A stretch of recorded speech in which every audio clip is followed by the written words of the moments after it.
Faustine Bollaert, dont le nom est familier à des millions de téléspectateurs en France, est un symbole de sincérité et d'émotion.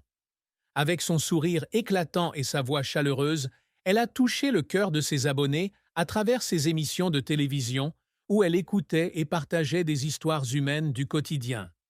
Mais derrière l'aura de sa carrière, la vie de Faustine est un tableau entre lumière et obscurité, où chagrin profond, épreuves difficiles et secrets d'amour l'ont façonné.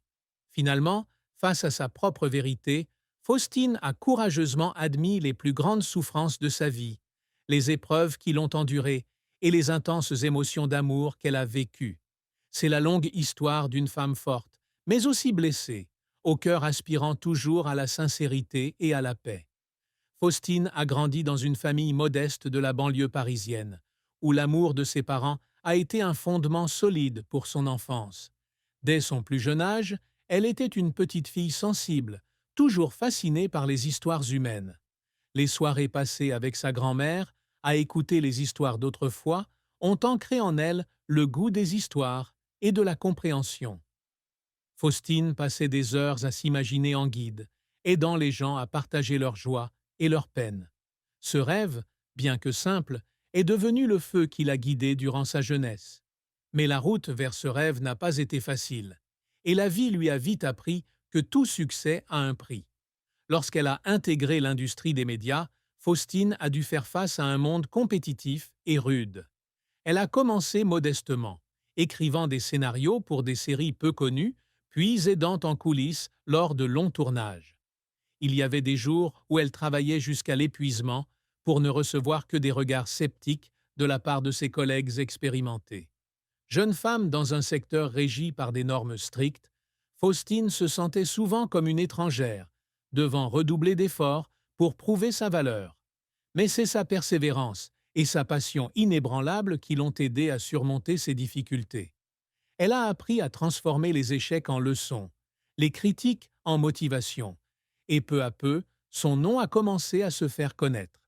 L'émission télévisée la plus célèbre de Faustine, où elle écoutait les histoires des gens, devint un phénomène culturel. Le public l'appréciait non seulement pour son talent d'animatrice, mais aussi pour sa sincérité et son rare talent d'empathie. Elle pouvait faire s'ouvrir des inconnus, partageant leurs secrets les plus profonds, des joies les plus simples aux souffrances les plus indicibles. Mais peu de gens savaient que chaque histoire qu'elle entendait à l'antenne était comme un miroir, reflétant les recoins cachés de sa propre âme. La tristesse des autres réveillait les blessures qu'elle avait tenté d'enfouir profondément, la poussant à se demander si elle était vraiment aussi forte que les gens la voyaient.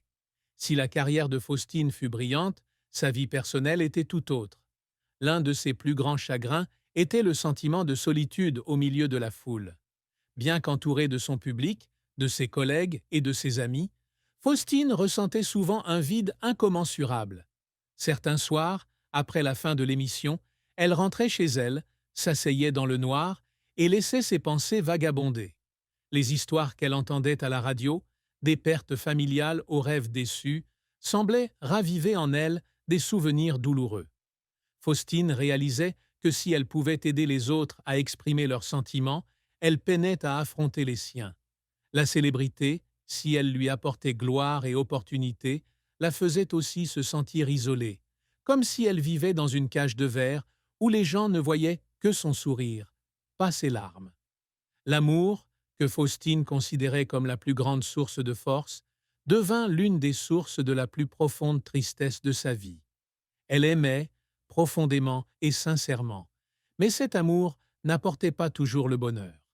L'une des relations les plus importantes de sa vie débuta un soir d'hiver, alors que les illuminations de Noël scintillaient dans les rues de Paris. Cet homme, par son intelligence et sa chaleur, toucha le cœur de Faustine. Ils se rencontrèrent lors d'une soirée caritative où leurs regards se croisèrent et une connexion inexplicable se forma. Faustine eut le sentiment d'avoir trouvé la pièce manquante à sa vie, quelqu'un qui pouvait comprendre et partager ses rêves. Les premiers mois de leur relation furent une symphonie de bonheur. Ils arpentaient Paris ensemble, s'asseyaient sur les quais de la Seine et partageaient leurs projets d'avenir. Faustine, le cœur ouvert, rêvaient d'une vie à deux, où ils construiraient un foyer ensemble, où l'amour serait le fondement de tout. Elle imaginait se réveiller à ses côtés le matin, des dîners conviviaux et des moments simples mais riches de sens. Mais la vie, telle une dramaturge talentueuse, savait toujours créer des rebondissements inattendus.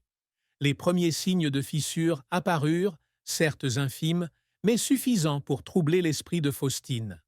Cet homme, bien qu'aimant Faustine, avait en lui des recoins cachés qu'elle ne pouvait atteindre. Il y avait des jours où ils devenaient distants, leurs yeux chargés d'une tristesse que Faustine ne pouvait expliquer. Elle essayait de demander, de comprendre, mais à chaque fois, il se contentait de sourire tristement et de dire qu'il y avait des choses qu'il ne pouvait dire. Ces mots, bien que doux, étaient comme un couteau tranchant, transperçant le cœur de Faustine. Elle commença à se sentir comme face à un mur invisible, incassable, insurmontable. Au fil des nuits, elle resta allongée là, les yeux fixés au plafond, se demandant si elle connaissait vraiment l'homme qu'elle aimait. Un jour, dans un rare moment de sincérité, il lui révéla une partie de la vérité. Ils avaient tous deux subi de lourdes pertes, des souffrances qu'ils ne voulaient pas faire endurer à Faustine. Elles évoquèrent un passé douloureux, des responsabilités auxquelles elles ne pouvaient échapper et des peurs qui les empêchaient de se confier pleinement.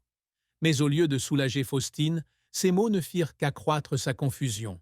Elle se demanda, si l'amour est partage, pourquoi y a-t-il des choses qu'elles ne peuvent pas se dire? Si l'amour est confiance, pourquoi a-t-elle l'impression d'être repoussée? Au cours des mois suivants, leur relation commença à vaciller.